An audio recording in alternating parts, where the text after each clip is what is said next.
रउआ सबन के प्रणाम। आज सोचनी है जे तनी भोजपुरी भाषा में जौन कि अपन घर परिवार के भाषा ह, गांव जवार में बोलल जाला, अपना इलाका के भाषा ह, भोजपुरिया बेल्ट के इलाके के भाषा ह। त एमे अब कुछ बातचीत कइल जाओ, ऐसन कुछ सिलसिला शुरू कइल जाओ कि भोजपुरी भाषा में भी बातचीत होखे, गंभीर विषय पर बातचीत होखे। असल में हम देखनी है का जे टीवी पर भी बहुत सारा प्रोग्राम आवेला, सोशल मीडिया पर भी लोग बहुत तरह के विषय पर चर्चा विमर्श करेला। बाकी भोजपुरी में जौन बा से सिनेमा हो गईल, गीत संगीत हो गईल, नाटक नौटंकी हो गईल, हंसी मजाक हो गईल, ये सब तो आवेला। ये सब से संबंधित तो लोग बातचीत करेला, प्रोग्राम बनावेला। लेकिन कोनो गंभीर विषय पर अगर देखल जाओ तो में कोनो भी चर्चा ना मिली भोजपुरी भाषा में लोग बतियात होखे ऐसे। तो हमरा लागल है जे ये जरूरी चीज़ बाटे, अपना माटी के भाषा ह। जब हमनी हर तरह के बात घर में कर सकतानी सन अपन भाषा में, भोजपुरी में, तो काहे ना सोशल मीडिया में भी कुछ बातचीत कइल जाओ, लोग तक पहुँचल जाओ, लोग अपन बात विचार रखे। हर ऐसा बहुत सारा मुद्दा बाटे जना पर बातचीत कइल जा सकताटे। चाहे हमनी के संस्कृति के बात होखे, बिहार के जीवन में का बाटे, का चल रहल बा आजकल, वहाँ पढ़ाई लिखाई के का स्थिति बाटे, स्वास्थ्य के का हाल चाल बा, के गाँव में सुधार होई, रोजी रोजगार के का हाल बा, नौकरी चाकरी बाटे, बेरोजगारी बाटे, ये सब तो ढेर सारा मुद्दा बा जौना पर घड़ी हल्ला गुल्ला होताटे, चर्चा होताटे। तो ऐसे भोजपुरी में भी अगर बतियाइल जाओ, लोग अपन विचार करे। देखी आपन जौन माटी के भाषा होला नु, जौना में आदमी जन्म लेवेला, पलेला, बढ़ेला, बचपन गुजारेला, खेलेला कूदेला, तो वो भाषा में सोचल बड़ा आसान हो जाला। कोनो गंभीर विषय पर विचार कइल आसान हो जाला। जब भी हम कोनो चीज़ पर विचार करे चली तो हमरा दिमाग में जौन भाषा आई, चाहे जौन कुछ भी हम सोचें, वो भोजपुरी भाषा के माध्यम से सोचें। चाहे अब आदमी हिंदी बोला ताटे तो हिंदी के माध्यम से हिंदी में सोची। ये तो हो गई बाटे। अंग्रेजी में तो हमार सोच ओरिजिनल सोच ना हुई। तो ऐसे ये एगो भाषा है जो ना के हमनी का चाही कि आगे बढ़ावे के चाही। वही ली बाटे जे भोजपुरी बोले वाला लोग जे बा, जे अपना के थोड़ा प्रबुद्ध बुझेला, थोड़ा सा आगे बढ़ता लोग पढ़ लिख के, तो धीरे धीरे वो लोग अपन भाषा ही बोलल छोड़ देलस। आदमी देखता जे दूसर भाषा बाटे, जैसे अपना यहाँ के भारत के बांग्ला हो गई, उड़िया हो गई, मराठी हो गई, पंजाबी हो गई, तेलुगु, तमिल, मलयालम, कन्नड़, गुजराती, राजस्थानी, जितना भी सब भाषा बाड़ी सन, लोग बड़ा आराम से खुले में जाके जहाँ भी बा लोग, सार्वजनिक जगह पर बा लोग, भीड़ भाड़ में बा लोग, आपन भाषा में बोलेला, बतियावेला, कोनो दिक्कत नहीं है लोग। लेकिन भोजपुरी में बोलल लोग छोड़ देलस। लोग का लागेला जे भोजपुरी बोलेम तो हम छोट हो जाएम। अरे अपना चीज़ पर तो आदमी का गुमान होखे के चाहिए। अपन एगो भाषा हो, बहुत पुरान भाषा है, मीठ भाषा है, लेकिन अपन भाषा बोलल लोग छोड़ देलस। अब तो ठीक ठाक अच्छा खात पियत पढ़ल लिखल परिवार में लोग अपन बाल बच्चन के मना कर देवेला, सिखेबे न करेला भोजपुरी बोले के। तो ये थोड़ा सा तकलीफ के बात बाटे, सीखे के चाहिए। अपन भाषा सीखे में कोनो दिक्कत। अरे ये तो फ्री में मिलता टेगो।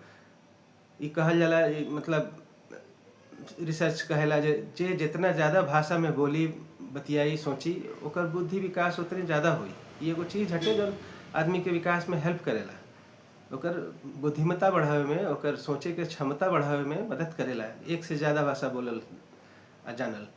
तो ऐसे अगर ये एगो फ्री में भाषा मिलत आटे, ओकरा खातिर तो कोनो स्कूल जाए के जरूरत नहीं है, किताब पढ़े के जरूरत नहीं है, घर में बोलता नहीं, बतियाता नहीं, वैसे हो जाए। लेकिन अब हमनी के स्कूल भी बाड़ी सन, अंग्रेजी स्कूल कहली सन, जे भाई अंग्रेजी में बोला लोगिन, बतिया लोगिन, तो ठीक बा, यही से बोलेला लोग जो में आदमी के सोच बने लगे। लेकिन अपन भाषा छोड़ल कोनो तरह से उचित नहीं है। गांव परिवार के भाषा है, गांव समाज के भाषा है। तो थोड़ा हम चाहते नहीं जे ठीक बा, एहू में कुछ बोलल बतियाइल जाओ, कुछ ऐसा विषय पर चर्चा होके, ऐसा मुद्दा उठावल जाओ, देखल जाओ जे ऐसे कहीं हमनी के बिहार में हमनी के यहाँ जे लोग बा, उनके जीवन में कुछ फर्क पड़ता कि ना। दिन दुनिया में बहुत कुछ चलत बाटे, ओकरा बारे में चर्चा होके के चाहिए। तो हम चाहें जरूर लोग जुड़ी। ये चैनल पर आई हमरा बतरस चैनल है। खास करके अभी जो समय चलता है बिहार में तो इलेक्शन के समय बाटे, बहुत तरह के मुद्दा पर बातचीत हुई।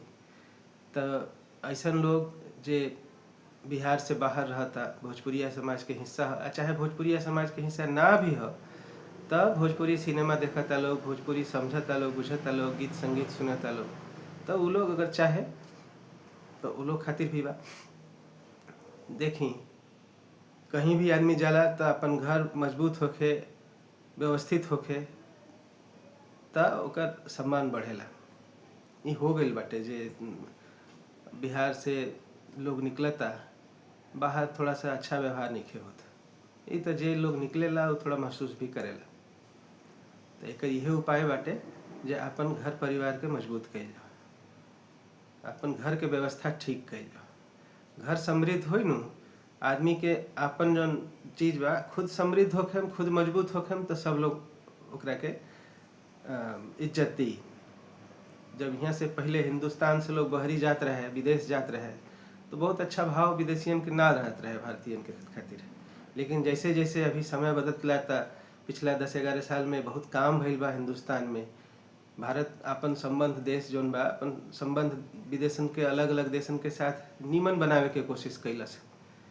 बहुत तरह के बात व्यवहार बढ़ल, पैसा रुपया के व्यवहार बढ़ल। बाहर लोग अब सम्मान के भाव से देखत बाटे। हमनी के भारत के लोग के बाहर ज़्यादा ही सम्मान के भाव से देखल जाता है। सब लोग चाहेला जे हाँ ये लोग ठीक देश से आइल बाटे, अच्छा देश से आइल बाटे, बड़ा प्रगतिशील देश बाटे। तो यह चीज़ इहू जा लागू होता है ना, बिहार के बारे में भी लागू होता है। तो ऐसे जे लोग बिहार से बाहर जाके नौकरी चाकरी करता, काम धंधा करता, वो लोग से हमारे को गुजारिश बाटे जो लोग अपना घर के मजबूत करे में अपन सहयोग देवे, ए बारे में जरूर सोचे। बेशक बिहार से बाहर निकल गए बानी, लेकिन जड़ तो हुए नु है, तो अपन जड़ फूट के ठीक कैल, मजबूत कैल, बरियार कैल जरूरी बाटे। के जानता काल के हमनी वापस बिहार जाके रही सन, हमहू बिहार से बाहर निकलल आदमी हैं। आगे चर्चा हुई सब चीज़ पर, तो ऐसे सब जरूरी बाटे, सब पर विचार विमर्श कैल। ऐसा बहुत लोग बाटे जे भोजपुरी ना बोले। बिहार में कई भाषा बाटे, सबके सम्मान बाटे। बिहार के हर भाषा के सम्मान होके के चाहिए, या बिहार से बाहर जौन भाषा बाड़ी सन ओकरो सम्मान होके के चाहिए। कहल जाला नु जैसन देश वैसन भेष। तो वही जहाँ बानी वहाँ के भाषा के भी सम्मान कईल जरूरी बा। तब बा कि आपन चीज़ जौन बा ओकरा पर जरूर गर्व करे के चाहिए, ओकरा पर गुमान होखही के चाहिए। ऐसे अपन संस्कृति समाज से जुड़ाव रहेला। वो चीज़ के हम अपन बच्चन तक भी पहुँचा सकतनी सन। आगे वाला पीढ़ी के भी देहल हमनिए की जिम्मेदारी हटे।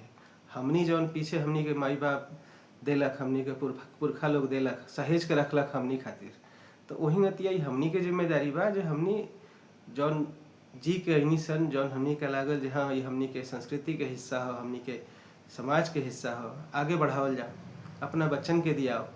तो भोजपुरी बोलल, भोजपुरी में बतियाइल, भोजपुरी संस्कार के जियल, ई हमनी अपन बच्चन के दही सन, अगला जनरेशन के दही सन, ये जरूरी बाटे।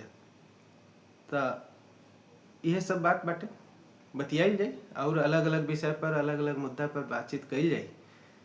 आवे वाला वीडियो में रउआ लोगन जुड़ल रही, जुड़िया, अपना साथी समाजी के बताई जे ऐसनो एगो प्लेटफॉर्म बाटे बतरस, जौना पर आदमी अपन विचार रख सकत हटे।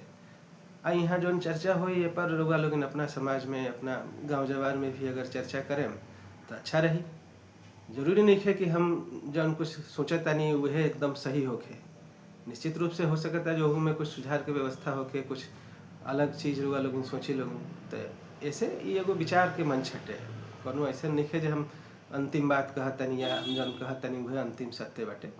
ए पर बस चर्चा होके के चाहिए। हम जौन भी मुद्दा यहाँ उठाए हम कोशिश करी जे ऐसा मुद्दा उठाई जौन की समाज खातिर होके, दिन दुनिया में जौन चीज़ चलत अटे उस समाज के भला खातिर होके। तो ऐसे चर्चा विमर्श बहुत जरूरी होखेला। तो वह शुरू करे के सिलसिला जौन बा एगो हमारी प्रयास हटे। रउआ लोगन जुड़ी लोगन हमारे चैनल के सब्सक्राइब करी लोगिन, शेयर करी लोगिन, लाइक करी लोगिन। ठीक बा, फिर भेंट होई। प्रणाम।